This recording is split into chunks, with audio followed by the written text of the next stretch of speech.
Hello and welcome to episode 298 of the Casual Try Hard Podcast. I'm Brian, And I'm James. and today we're talking about the foundation, the building block of all magic. Ooh, Magic foundations. that's probably what they were going for when they named it.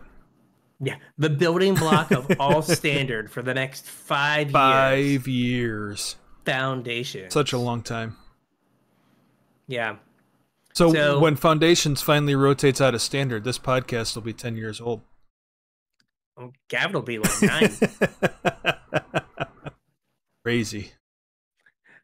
I might be vested in my pension at that point. Yeah, right? Whew. Oh my gosh. I'll be almost 50. Yeah. Oh man, my Terrifying. back hurts even more than normal.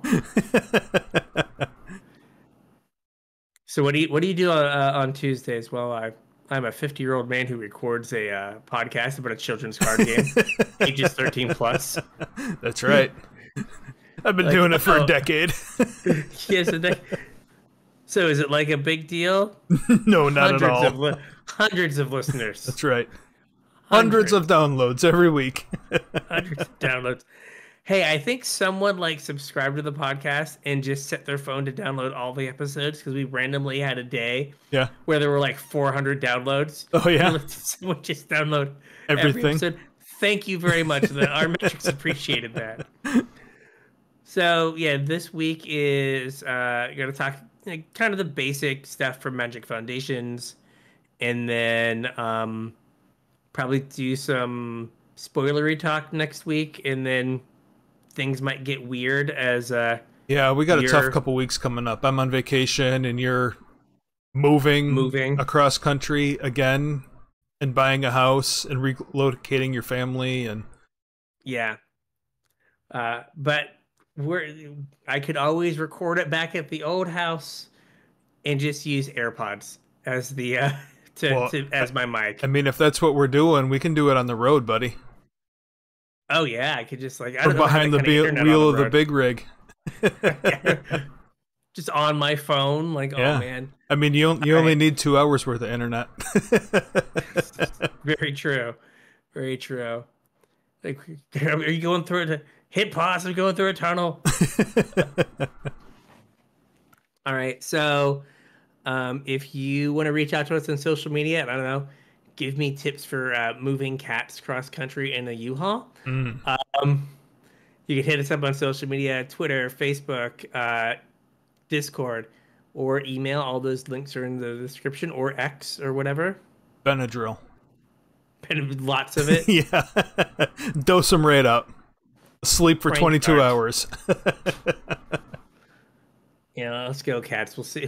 You're gonna wake up in Wisconsin and be what's happening? I'll see you on the other side. There'll be snow when you wake up. Exactly. Yeah, so like Brian said, all the links are in the description for our social medias. Part of this episode came from you guys. We're going to talk a little bit about maybe tips and tricks for teaching new players Magic, getting people interested in the game, what have you. I will preface this by saying we did a whole series about learning to play Magic and maybe some of the pitfalls that players might have a hard time with. If you go back in our archives, I don't know, was that 3 years ago, 4 years ago we did that Master Learn to Play series. Some of that stuff may be of use for new players. You can also share our show with new players and have them come in and maybe start with some of those older episodes where I'm not so cranky. But yeah, so part of this episode came from right from our Discord. So anything you guys are keen to hear about or want us to speak on the show, that's where you would hit us up to do that. If you're looking to support the show, there's a couple places you can do it. The first is with our TCG player affiliate link, CasualTryHard.com/TCG. Surf on over there using that link. Do whatever shopping you're going to do, and a small portion of your purchase will help to support us. We appreciate that. Doesn't cost you guys anything extra and really helps us out. If you want to support us more directly, Patreon.com/CasualTryHardMTG is where you can do that. Chip a couple bucks in, our patrons get access to the show notes, so you kind of get a visual representation of the episode, sneak peek about what it's going to be about, guide to follow along, I guess. Some episodes that's more relevant than others, but you get it nonetheless. And you also get about another hour's worth of content out of us every week in the form of our unshow. We're old, and technology's hard, and sometimes it breaks, so we spend about an hour before every episode making sure our equipment works, catching up because we don't see each other nearly as much as we talk about the show sometimes, talking about life sometimes. We never really know. It's unscripted, unedited, edited. That's why we call it the unshow. So if any of that sounds good to you, or if you just want to support the show, patreon.com/CasualTryHardMTG is where you can do that. Yeah. So, all right, we are going to talk about Magic Foundation. I think we talked about some of it briefly, but just for a refresher, so Magic Foundations is gonna be kind of like a core set. So if you are an old timer like us, you may remember core sets as it was a way for Wizards to put kind of cards that needed to be in standard. But did not fit the theme of whatever plane or set of planes they were on at the time. Yeah, you can't put Grafdigger's Cage in Theros. Exactly. Right. I was gonna say, like, Pithing Needle doesn't really make sense in Theros or whatever, right? So, or like if you're like, oh, we want Sorcerer Spyglass, that doesn't work in Duskmourn. Right. It's like, why do they have a periscope? Shut up. We need... It's for seeing around the walls that keep moving. Come on.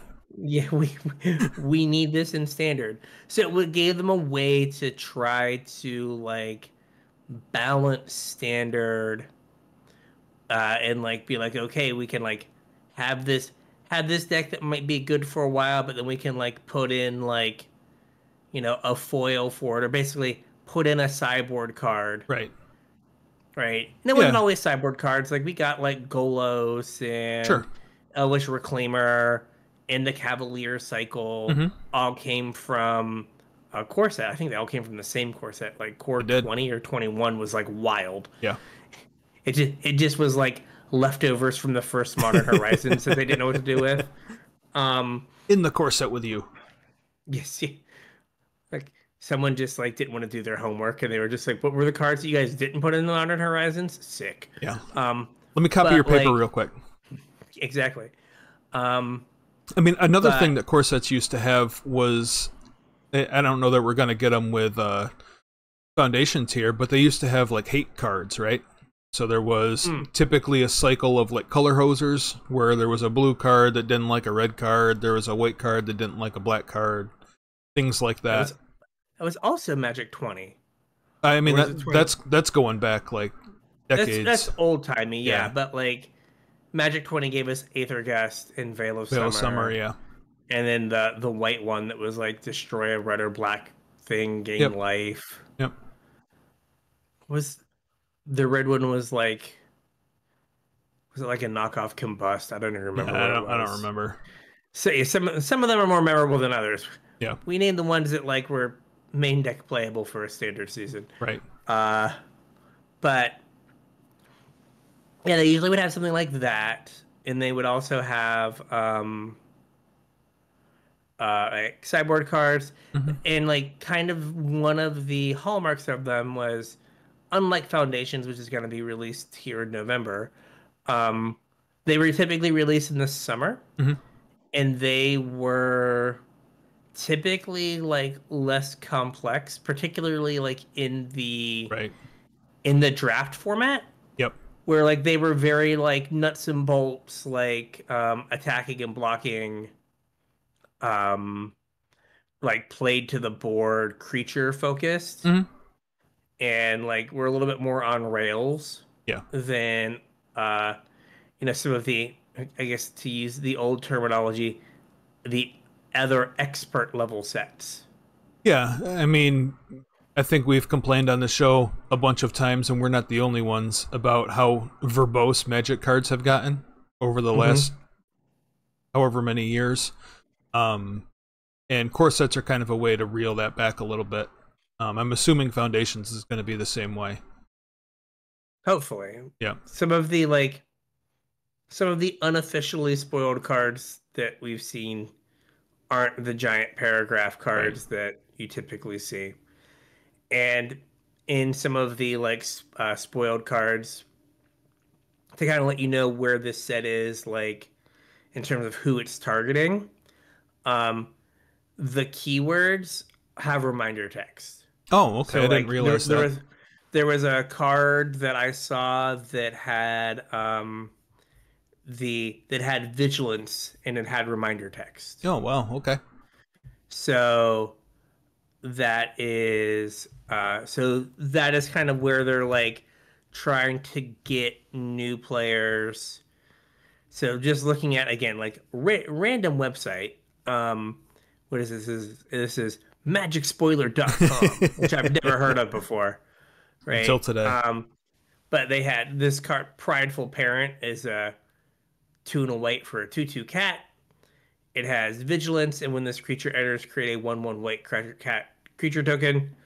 Effectively, the same common we get printed in like every single set. Right. But vigilance, it does have like, in parentheses, attacking does not cause this creature to tap. Yeah. So like that kind of reminds me. I'm gonna kind of go on a little tangent here, but that kind of reminds me of Portal. Mm-hmm. Does that mean that we might get like less instant speed interaction in Foundations? Because like that was kind of the hallmark of Portal, was it was a set just to get new players into the game, and you only played at sorcery speed. Now, I don't think we're not going to get any instants in Foundations, but like maybe there's a less of an emphasis on instant speed interaction if it's geared for like getting new players into the game. Maybe more static effects, that kind of thing. Yeah, I mean, like a few instant speed interaction for like, pump spells and stuff, kind of like that. Yeah. Bread and butter limited stuff. But like, so there's Vigilance is keyword, and there's a Jazul Goldmane, which I feel like is a reprint, but Johnny's brother, right? I guess. It has First Strike, and then First Strike is spelled out. So they are like, really trying to make it like new player friendly. Yeah. And I guess maybe the thought is that summer's not the time for this anymore. Like kind of like what the kids do in the summer has changed. Yeah. But like this could be a good like Christmas get into Magic thing where like, oh yeah, maybe a parent or like a friend buys you cards from this set and kind of get you into it like over the Christmas break. Yeah. So makes sense. So like that could be. Now I will say they did not put reminder text on flying. That might be kind of hard to put reminder text on though, right? Because there's like a whole rules section about flying. Yeah. I don't know that it would fit on a card. It could be difficult. Just no art, just reminder text. Yeah. Just like those, just the full text lands. Like the full text lands, yeah. So this is more than likely seeming like a set that's kind of geared to do two things. Maybe get people in. Mm-hmm. And I guess like if it exists for 5 years, right? Like this could be the like if you go to an LGS, what is the set that I should learn how to play with? I'm new to Magic. What should I get? They have this product. Mm-hmm. And then 2, they will be designing. They have been designing knowing this set was coming. Mm-hmm. And they will be designing knowing this set is going to be around until 2029. Well, at least 2029 is what they said. It'd be just so wild if they were just like, well, set's perfect. We're just going to run this thing out forever. Well, I think like that's kind of the game plan, is like maybe not have no changes, but leave it kind of like an evergreen set. Yeah. I just worry about what that's the standard we've talked about. We'll talk about that a little bit, but Yeah.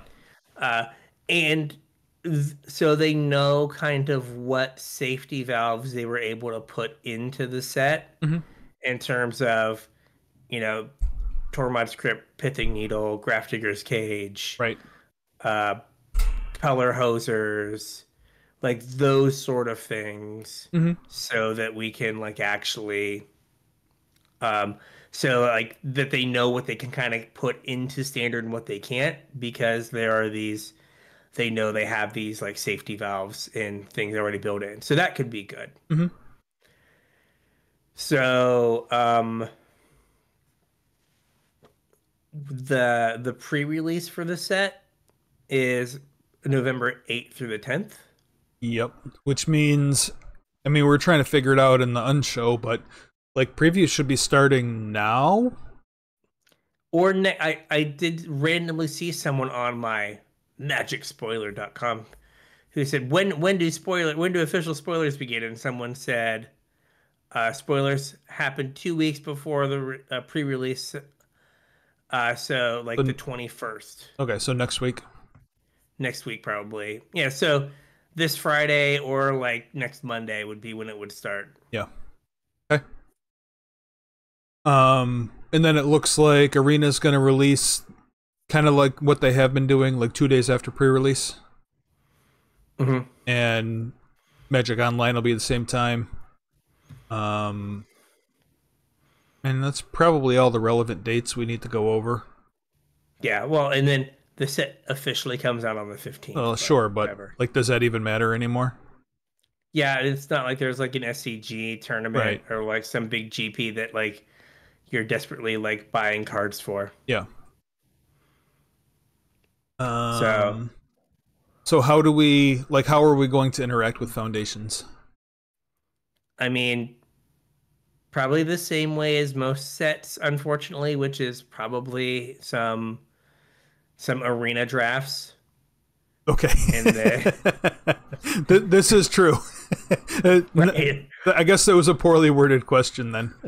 Because you are correct. There will probably be some arena drafts, and that may or may not be the end of it. Yes, like we all of our interactions. Did they print some cards I want to buy singles of? Yeah. I guess what I meant is how are we being sold this, or how are Magic players being sold this set? Okay. Maybe not us in particular. Poor choice of words there. Gotcha. No. I was like the same way. Like I felt like Pinky in the Brain. We're gonna do what we do every set. We're gonna try to draft over the world for a bit, and then recoup gems and gold by playing constructed for a while. Yeah. That's where I am with Duskborn. But so there's a lot. Yeah. Which on one hand, I guess is good for giving new players a way to interact with the product, but bad for the like new player who doesn't know what they're asking for. Right? Exactly. So there are the, as we discussed, the $6 play boosters. Yeah. Well, that was a pre-show conversation, so maybe not everybody heard that, but yeah. Yeah. Yes, the $6 play boosters. Yep. And then we're getting jumpstart boosters, which like I'm not a marketing wizard. But like if you wanted to play Magic with a friend, one would almost feel like you would buy the play boost because you wanted to play. To play, yeah. Right. But the jumpstart boosters, which I'm assuming will have kind of additional cards, so it is way too hard to find the information anymore, but it looks like there are 271 cards in Foundations proper. And then the MTG wiki said there are also an additional 217 cards. Like cards. I don't know if those were all various treatments of rares, full art. Well, there's going to be special guests in this set, so there's like 30 cards out of that 217 that are special guests. And yeah, I guess we don't know if the rest of those are Jumpstart exclusives or we're getting like starter decks, right? There's Or something. the starter collections. Yeah. It kind of seems like you have down here Deck Builder's Toolkit, kind of like I think a similar Yeah. thing where you get 350 plus Magic cards. I don't know how that works. Like, Well, because there's boosters in there. So I think you're getting 350 cards and then plus 3 boosters. oh, okay. And so that'll be like a I collection of think. like typically they're like land like Deck Builder's Toolkits were like kind of a brick of lands, Yep. and then A couple like um semi-random like assortments of cards from different colors. yeah. So yeah, kind of like a curated collection or something, Yeah. and then the packs. Hmm. So again, the theory would be like you and your brother could open this and like play Magic Hmm. Christmas morning, Right. whatever. Thanks, Grandma, or whatever, right? Um, so then 22 traditional foil cards, Ooh. Which are guaranteed to be worthless. almost Yeah. indubitably, Yep. and then 3 play boosters, Mhm. an $18 value. Ooh. And then of the 350 Magic the Gathering cards, there are 95 basic lands. It's a whole lot of basic That's lands. a 30-year collection. Is that that's 19 of each land? Yeah. Uh, so you can't even play like a mono like blue deck. You don't have enough islands. Well, I mean, you I got three booster packs full of lands. okay. Just gonna hope. Daddy needs an island. Yep. Your first act as a new Magic player is writing island on a plains. Welcome to 1996, child. That's right. Glad to Writing have planes you. on a Max Pearl. Exactly. Um. So, and then 14 tokens, a click wheel. I'm assuming that's life counter.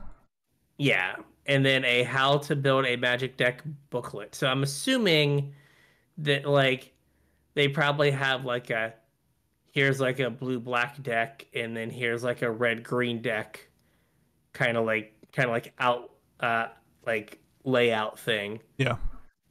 So like this does feel like very remember the like the starter decks that came with like the booklet Hmm.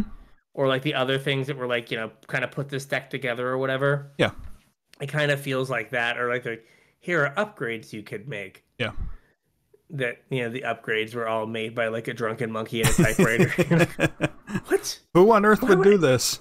Yeah, Give me back my brass man. it was so good. Like, part of me is like I really wish like I hope this booklet has like a QR code on it or something. Mm. So like you can like scan it and like bring it up on your phone Yeah. or like your tablet, so like the chitlins can interact with it that way. Because Oh, I'm sure I the think entire inside of the box is going to be covered with directions on how to get to Arena. I'm sure. Yeah. I'm sure there'll be like 4 QR codes that like will just install Arena on your iPad. Yeah. But good news, if their iPads are like my iPad, it won't run Arena, so it's fine. I actually deleted Arena off my iPad because it was taking up so much space, and Not working. I had not attempted to open Arena on my iPad since June. Yeah. I was just like, it's not worth it. See you later. So yeah, so like I can see this like being like a good like you have like a 10-year-old and like a 7-year-old, and you like buy them each a deck builder's toolkit, or you buy like one for them to like starter collection. sorry, starter collection. I'm sorry. You buy them. Don't want Borrow to come and smack the taste out of my mouth for getting the names wrong. Well, I'm gonna blow your mind real quick. Sleep. So if the starter collection is for you, 11-year-old Brian, and your brother, 7-year-old brother, whatever, Yeah. to learn to play Magic out of, then what's the beginner box for?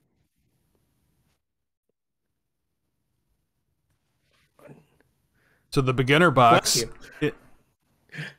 Sorry, you heard that? you. That's fine. The beginner box is 10 jumpstart boosters. And these boosters are predetermined and designed for beginner play, so they're not random like a regular jumpstart booster. Okay. 2 reference cards, a reference guide, 2 how to play booklets, 2 game board play mats, and 2 spin down life counters. Huh. Okay, like maybe the beginner box is more that product, because like the other one just seems like the thing you would like get, right? I mean, they both kind of sound like the exact same product. They do. I mean, I guess with I wonder if it's a thing like mix these 2 jumpstart packs together I don't know. to like get a deck. Maybe. Mix these 2 together, and then you have 3 more. But then it's awkward, Yeah. because then there's like just one deck that's like left out that like, okay, you're playing like one of the other decks, but whatever. Yeah, like I guess the collection box or the starter collection, at least like you get to like do some deck building. So there was a little blurb with each of these when I found the information and collected it here. And the starter collection isn't meant for you to sit down and learn to play Magic. Okay. The starter collection is to get you into Standard.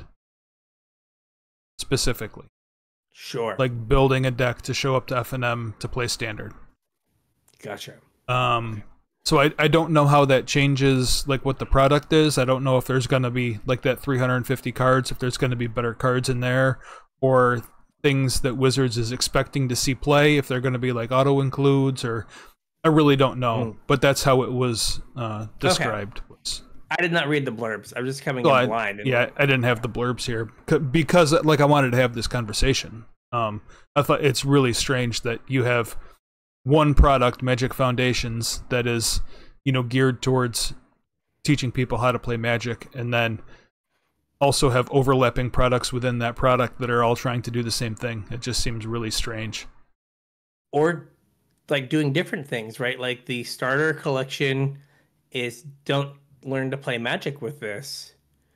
And then there's the beginner box, learn to play Magic with this. Like, well, hopefully there's like my point though, branding. My point though was that like they both sound like extremely similar products. Yes. And it's weird.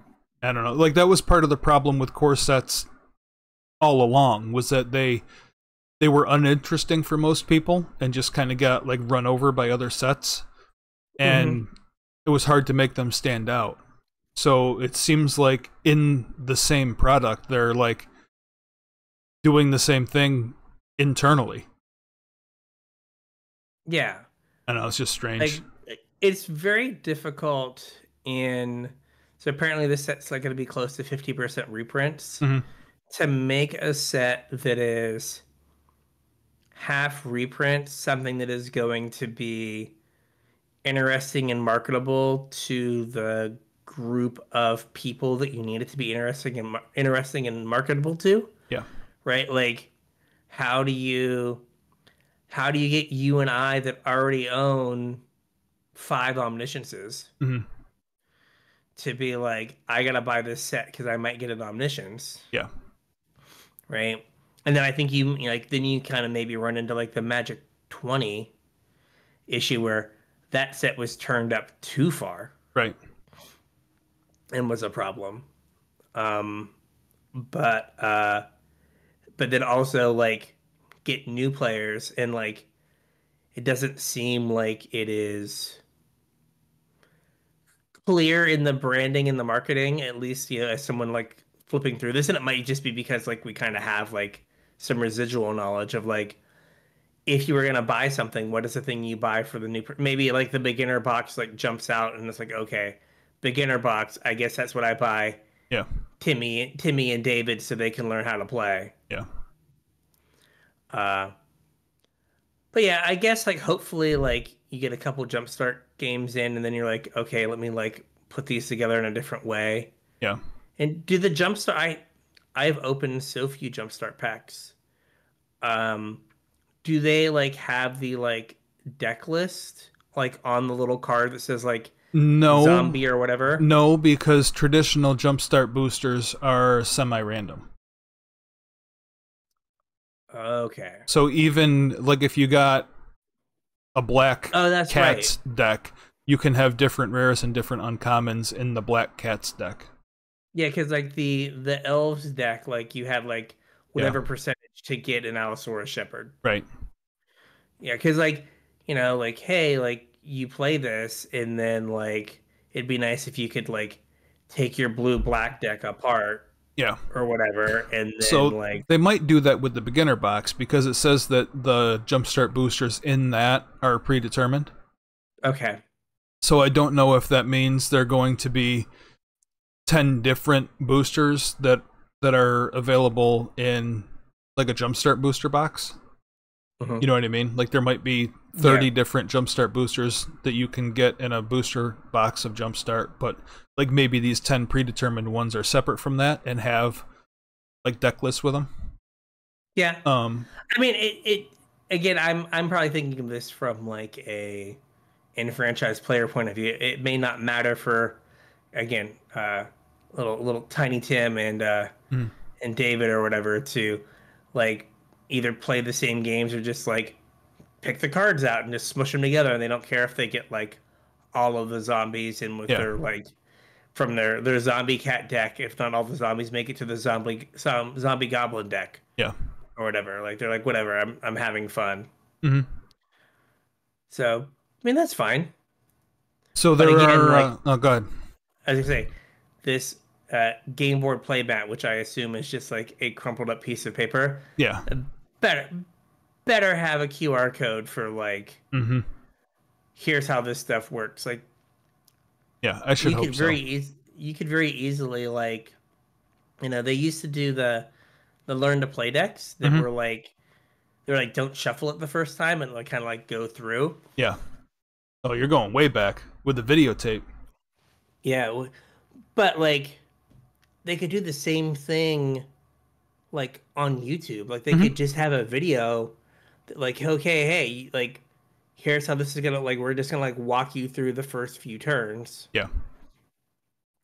because like that would seem like Well, I reasonable. mean they could also just do that on Arena with Sparky. I f- so like I mistakenly once like clicked on something and got to like the color challenges Mhm.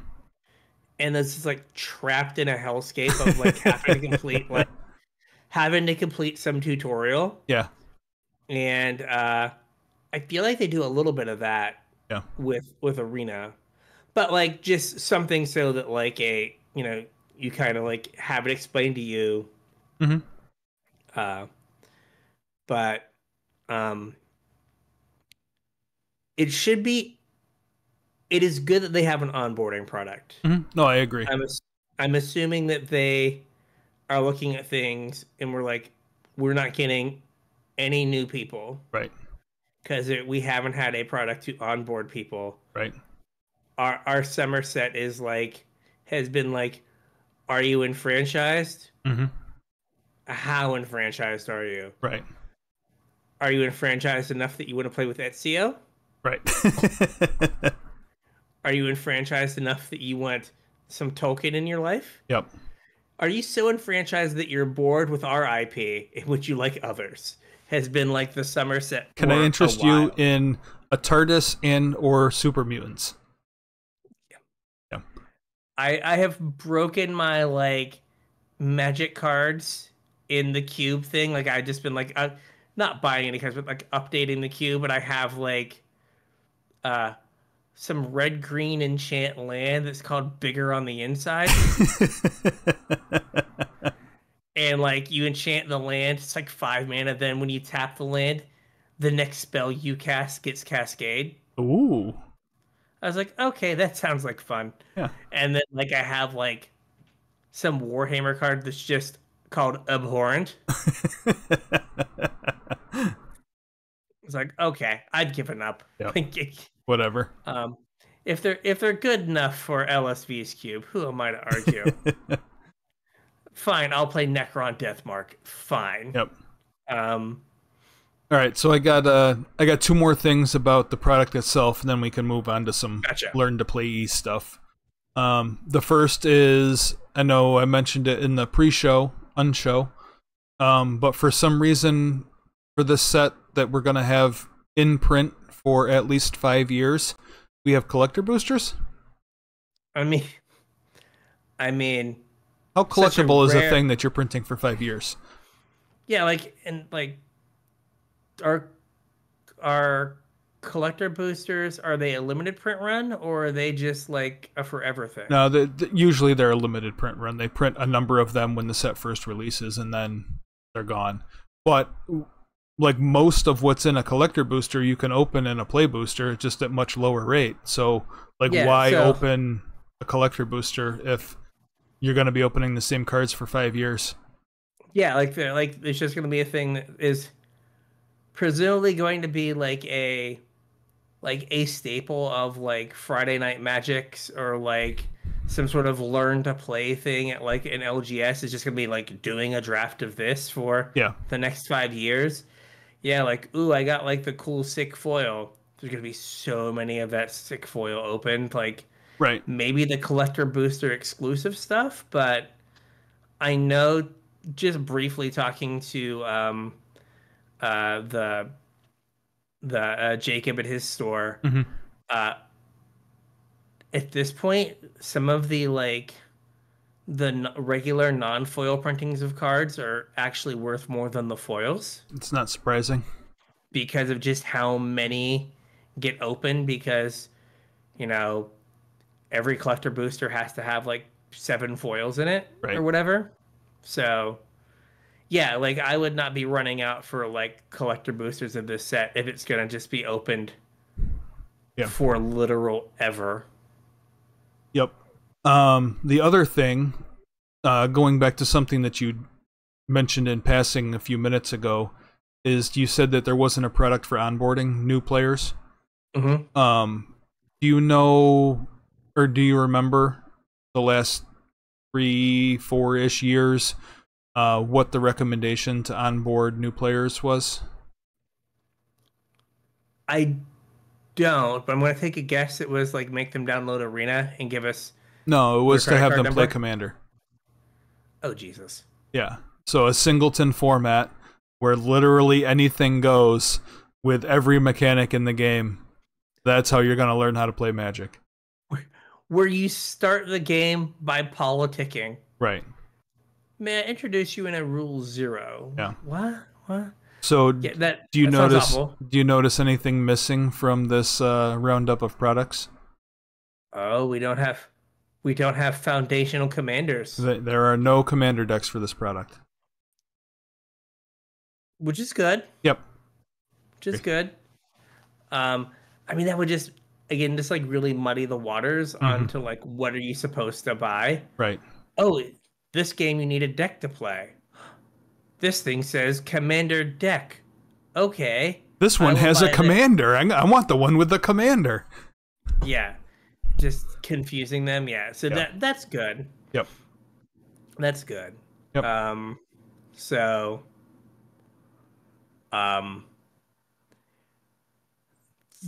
At least they've taken that step. Yeah. Like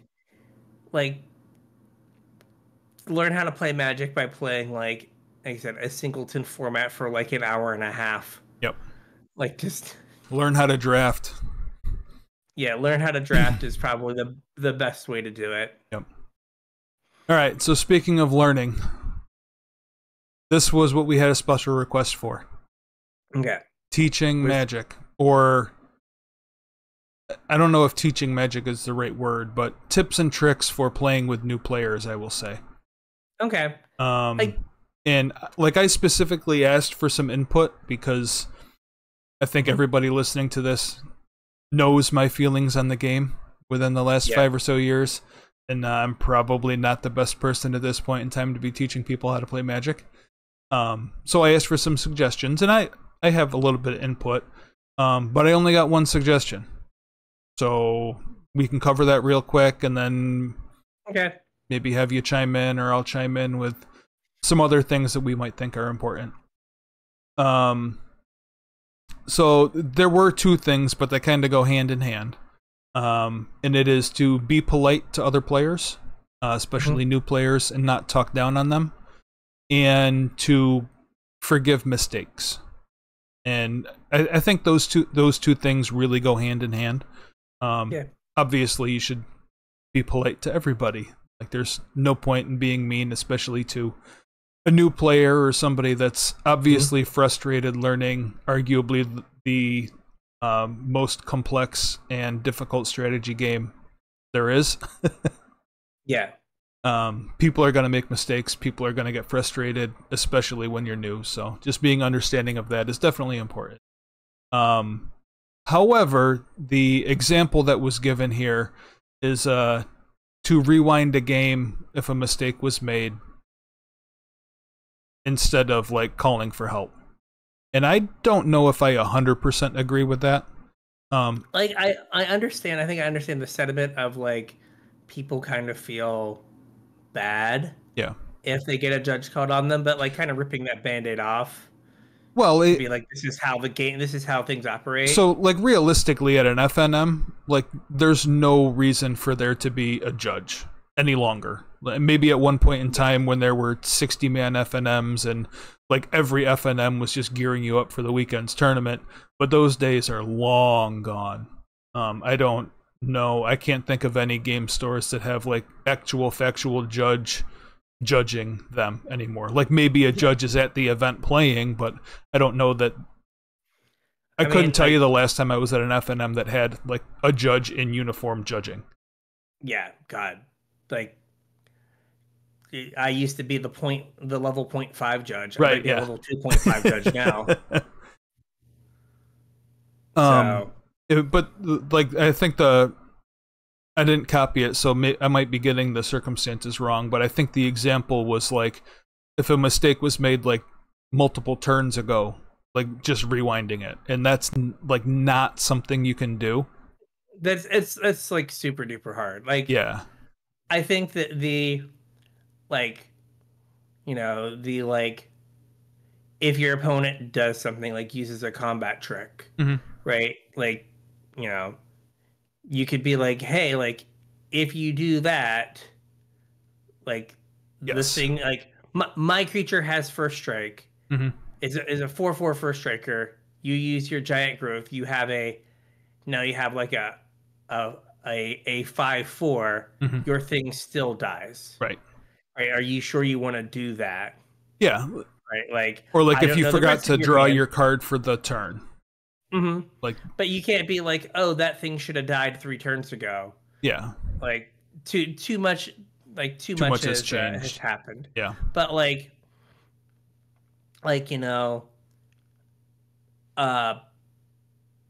a turn, like if you like are like, oh hey, last combat my thing was supposed to die. Yeah. Right? Like, okay, like you can fix that, like whatever. Like, we're not playing for money or stakes or anything. Right. Or like if they're casting a spell and they tap incorrectly and realize they've tapped incorrectly, sure, go ahead and change that. But like if you incorrectly paid for a spell 2 turns ago, like that's not really something you can fix. Yeah. And like, again, like they didn't do it on purpose. Like that's kind of so I think that I think there's like kind of two like areas, right? There is playing against a new player and like the general like be cool, be understanding. Yeah. Right? Like, they may have the mechanics of the game, right? They can cast their spells, they know when they can cast instants and stuff. But then there's the like strategy of the game. And like, it might take a couple weeks or like talking to them to, be like, hey, like, you can like ask at some point, like when you're kind of comfortable with them, like, do you want help? Do you want suggestions, as opposed to kind of like forcing your like analysis of their play on them. Right. But, like, I've definitely, like, after games with people that, like, I knew, oh God, I forget what her name was. There was like an older woman who started playing, Mm-hmm. like, Yep. randomly with her, I think it was with her son. Yep. Um, but, like, at one point, like, she was decent, Mm-hmm. but I was like, yeah, I said, I told her one day, I was like, I always know you're gonna block. So, like, I always know that I can attack with my worst creature, Right. and you're often like, I'm like positive you're gonna block and like trade off your better creature. Mm-hmm. So, like, I always make those attacks knowing that you're going to trade. Yep. And I often do that because that's what I want to have happen. So, like, Right. don't always feel like you need to block and make a trade. You can, like, use your life total or, like, wait till the block is more advantageous for you Mm-hmm. or something. And so, just like, but we'd been playing for a while. Yeah. And I was just like, and it's like she would sometimes be like, hey, what do you think I could do differently? Mm-hmm. Right. So, like, being willing to kind of offer that, like, strategic Mm-hmm. advice, but kind of waiting until either they ask or you feel like you have built, like, A a relationship or a rapport with rapport. someone. Yeah. Because, like, you could feel like you're trying to be, like, helpful, but, like, in the moment, especially, like, after you've won, being like, Right. like, you could, like, you probably should have done this or done that. Right. But, like, Yeah. but if, like, it's, if it were like Anthony after, like, we hung out for a while, right? Mm-hmm. Like, be like, hey man, like, you probably should have done this differently, or, like, Right. based on what I know about your hand or whatever, here's what I would have done or whatever. Mm-hmm. Right. But then, and then at the same time though, he got to a point where, like, when he would draft, he would just, like, bring me or you his deck Yeah. and be like, what should I do with these cards? Right. So, like, things like that, where, like, eventually like, you can make a lifelong friend, but also, like, be a resource, but not an overbearing Mm-hmm. resource. Like, I talk about things in my job as being pull information or push information, Mm-hmm. right? Where you have to either pull the information out of somewhere or it gets given to you. Yep. Right. I think initially those kind of strategic things need to be pull, Yeah. where they need to kind of, like, pull on the door a little bit. Not, you don't have to pull very hard, Right. but, like, and, but, like, be, I always try to not, and this is maybe just, like, how I do a lot of things. I always try to be like, well, based on what I knew, I saw, or, like, the situation is, like, the information I had, like, not, like, definitively, like, this was the absolute 100% right play, Yeah. but, like, hey, this is what I would have done. Here was my thinking, Mm-hmm. right? So, like, so, like, well, not being like that was the wrong thing to do. Yeah. Like, hey, maybe you shouldn't have done that for this reason, this reason, this reason, but I don't know what was in your hand or, like, what you were hoping to draw, kind of deal. Yeah. I think Right? So, like my suggestion to kind of get to that point is make yourself available also. mhm. Like after your round's over, don't immediately jump up and grab a bag of chips and head out to the parking lot. Like make sure that your brand new, whatever opponent didn't have any questions that you could help them with. And kind of in the same vein, if you're playing limited and not constructed, maybe offer to lend help with their deck. And you don't even have to say that, like, when you're offering the help. Just say, well, can I see what you opened? And then like that can kind of open the door to, oh, you've got this busted green mythic, but you're playing mono white. Like maybe you should look at your pool again and try to make something where you could play this busted green card instead. Yeah, or, let's say you played, like, two like non-games because they, like, got stuck on two lands, Mm-hmm. right? Maybe just be like, hey, like, how many, like, I know you've, like, how many lands are you playing? Just, like, how many, like, 7, and just the ones that I opened. Yeah, or whatever, right? Like, Yeah.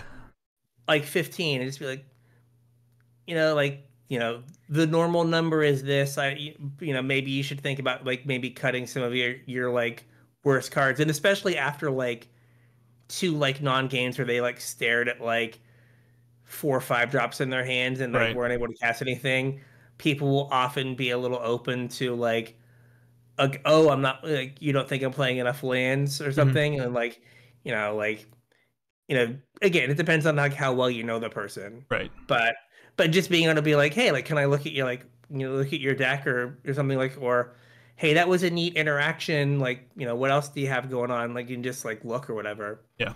So um, so that's like one thing that like kind of borders on like teaching and like just like how you like be like a decent like F&M human, Hmm.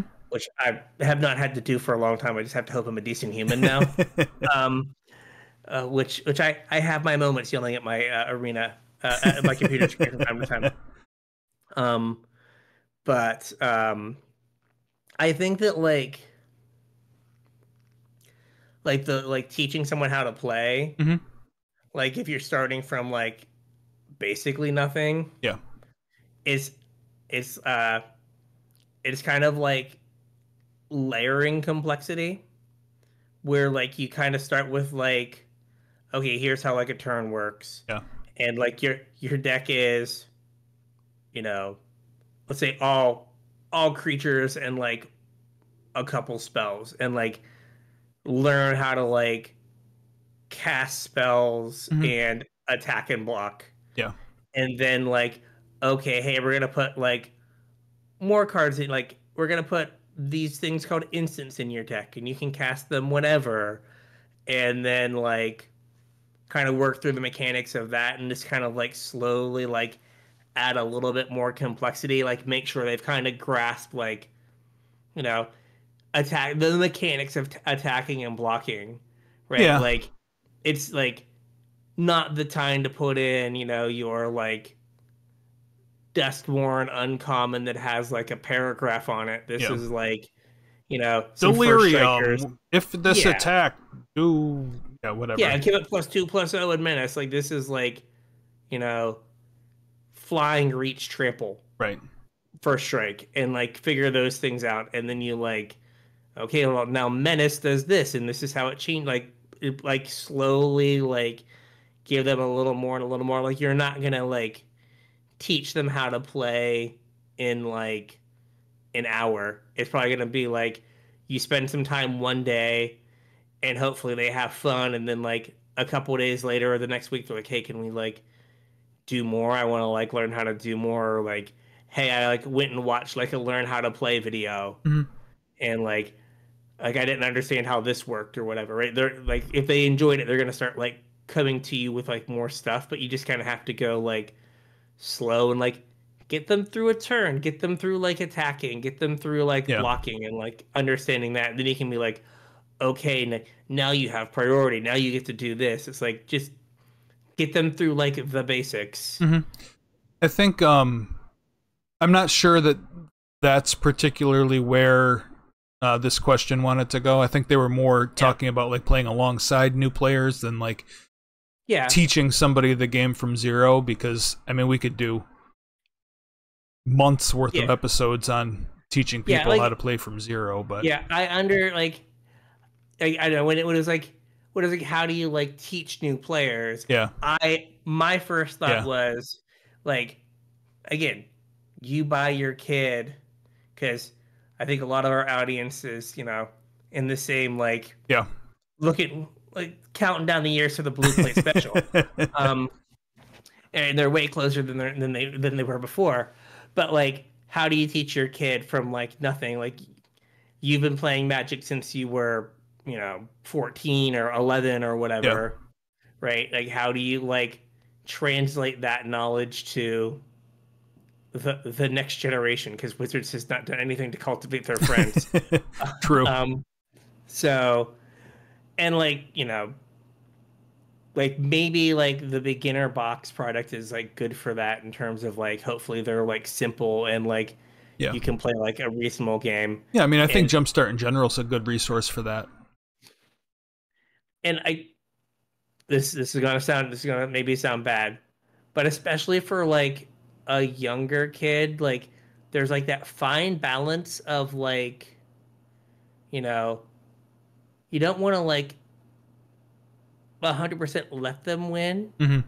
right? You want them like to feel like they've earned their win, but you also like don't want to just like ground them into the dirt for like 6 months and then they get like their first win. Like Yeah. you can definitely be like make a bad block or two, or something where it's not like super Super like obvious. obvious, but like just like gosh, there was a story, I forget who it was. um it was someone, it might have been Reed Duke, I forget who it was. It was a pro, Hmm. and he was like playing a kid at one of those like spell slinger Yeah. events.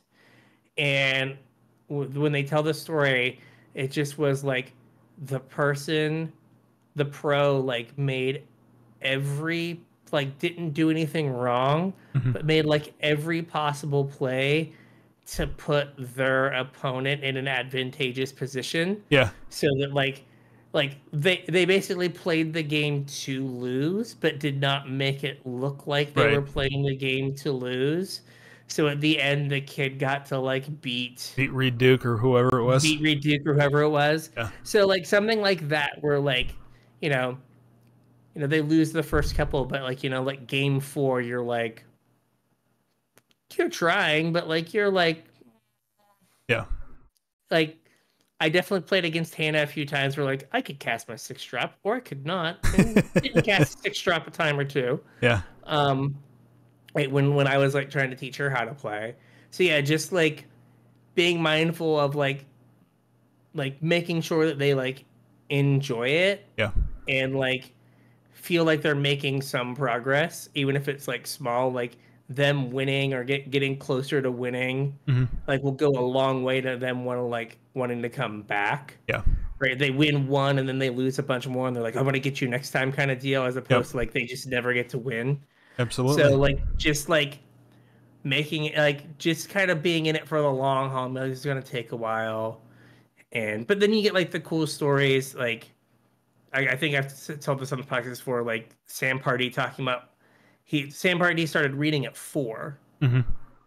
because his dad played Magic, and he wanted to play Oh, Magic with his dad, so he learned how to read so he could read Magic cards, wow.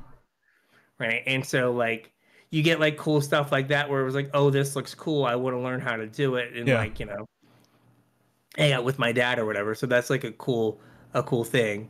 Yeah. So yeah, I think that I'm trying to think of other things that like came up with um when we used to play, and this was a long time ago, we used to like play with people in the store. The Um, um the only other thing that jumped out in my mind that I could kind of give as like a not really a tip or a trick, but something that I used to do to try and cultivate new players was I think basically anybody that's been playing for a number of years has a closet full of like half-used sleeves and old playmats and spin down life counters.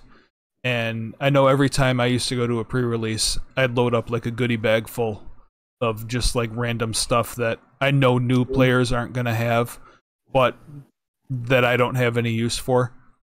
And like if I got paired against somebody, like I obviously I'm or not obviously, but like I'm not gonna go out and make it a point to hand a goodie bag out to every single new player in the store.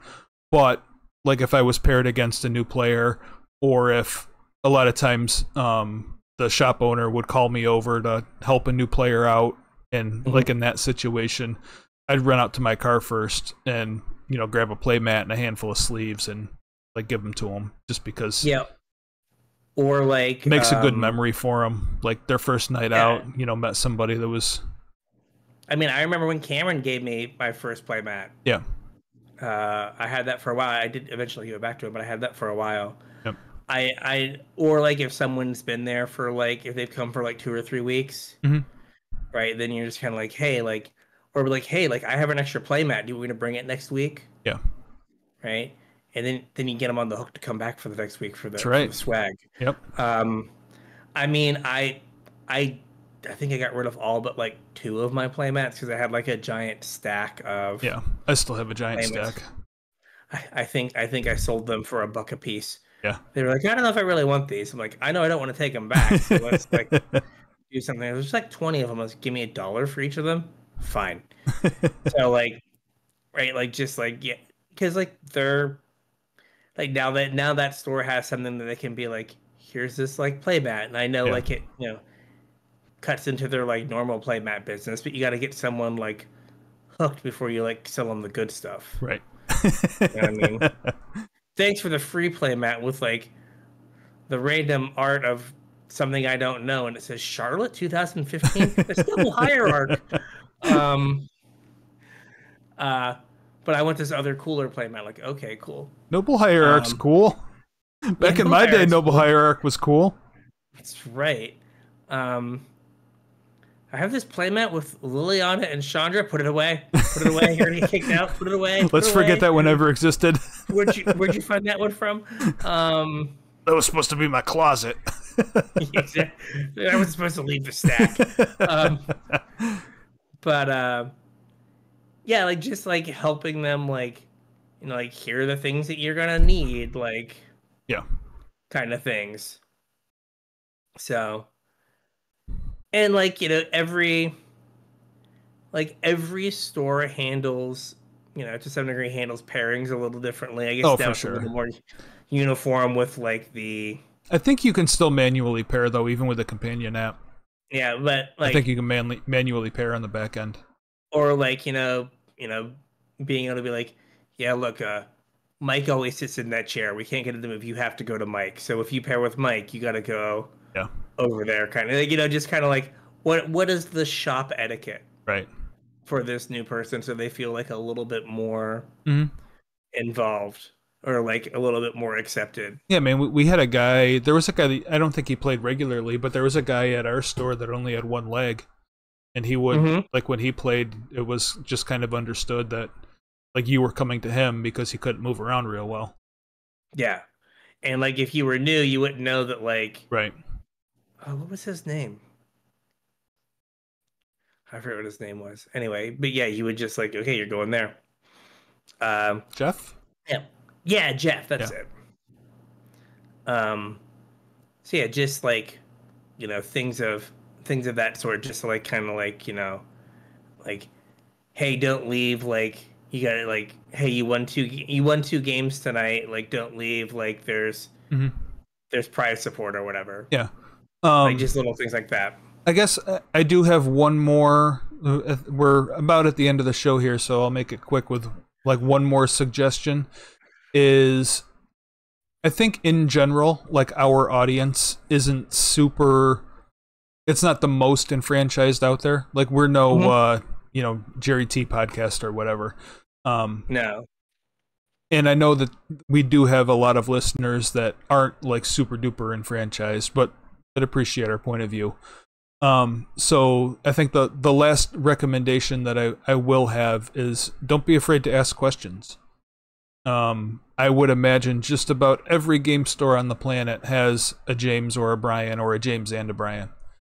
And they will always be willing to answer questions. So if you're not sure of something, it's probably best to ask somebody that knows instead of to teach something wrong. Yeah.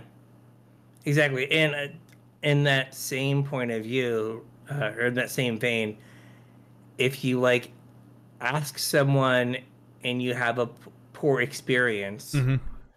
right?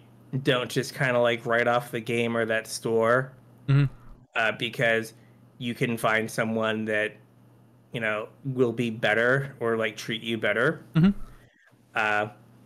So do you remember Anthony's story of his like first night at I guess at that point it was White Widow? I don't. So Did he get showed paired up against like, Glenn or something? he got paired against CP. Oh. And just as bad, but was- for different reasons.